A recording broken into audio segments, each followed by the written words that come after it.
Hi guys, Paul Pluta on the Paul Pluta and the ArchieLuxury channel. Today guys, I want to look at the biggest question people seem to have as collectors.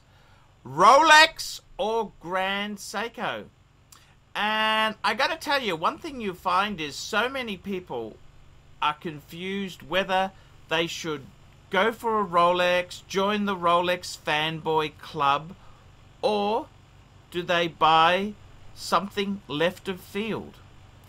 And I want to make this video to have a quick look.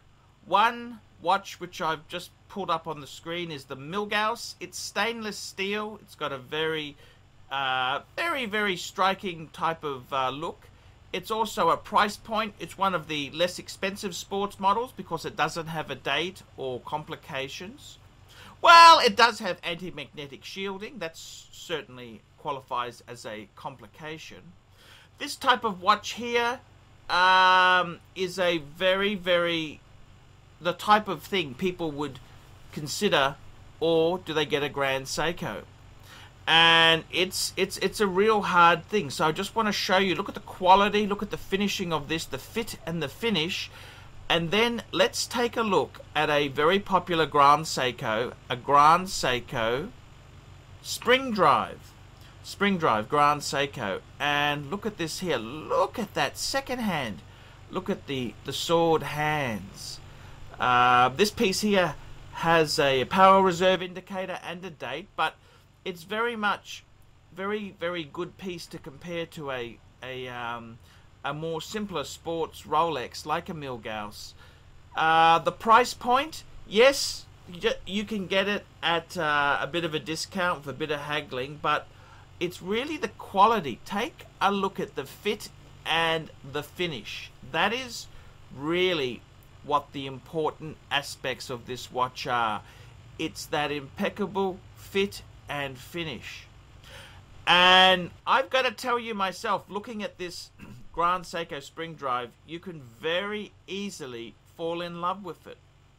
It's a quality item, beautifully machined stainless steel, absolutely well done.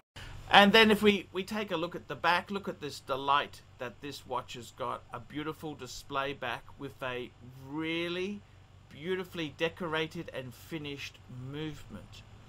It's no wonder the Grand Seiko has its purist fans who understand this piece. Would you go Rolex or would you go Grand Seiko? Now at this price point you're getting a fair bit more. It's a bit like comparing a Lexus to a Mercedes or a BMW.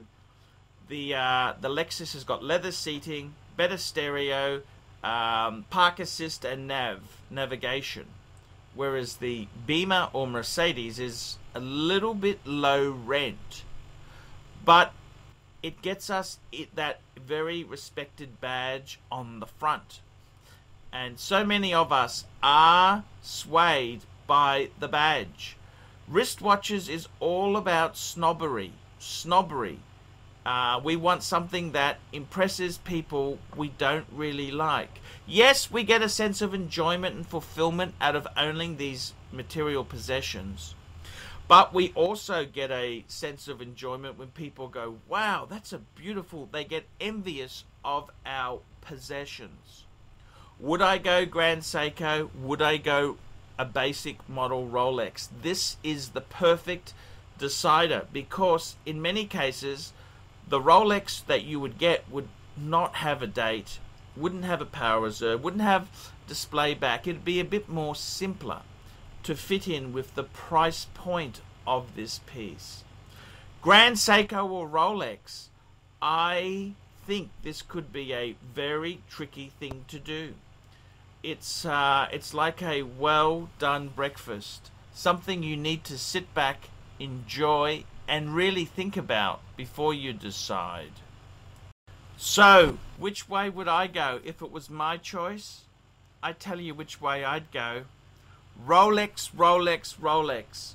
Because no matter how cool the Grand Seiko is, there's just something really amazing about owning a Rolex watch. I'm sorry guys, I honestly don't think the Grand Seiko is worth the cachet or the money, because let's face it, watches are about snobbery. Life is short, and if I had a choice of a Milgauss or a spring drive, yes, I can respect the spring drive. Yes, I love that blue, that beautiful blue dial, the sword hands. But I also love my Rolex watch. I love Rolex. Call me shallow, call me immature, call me anything you damn well want. I personally would choose the Rolex. Snobbery, prestige, luxury.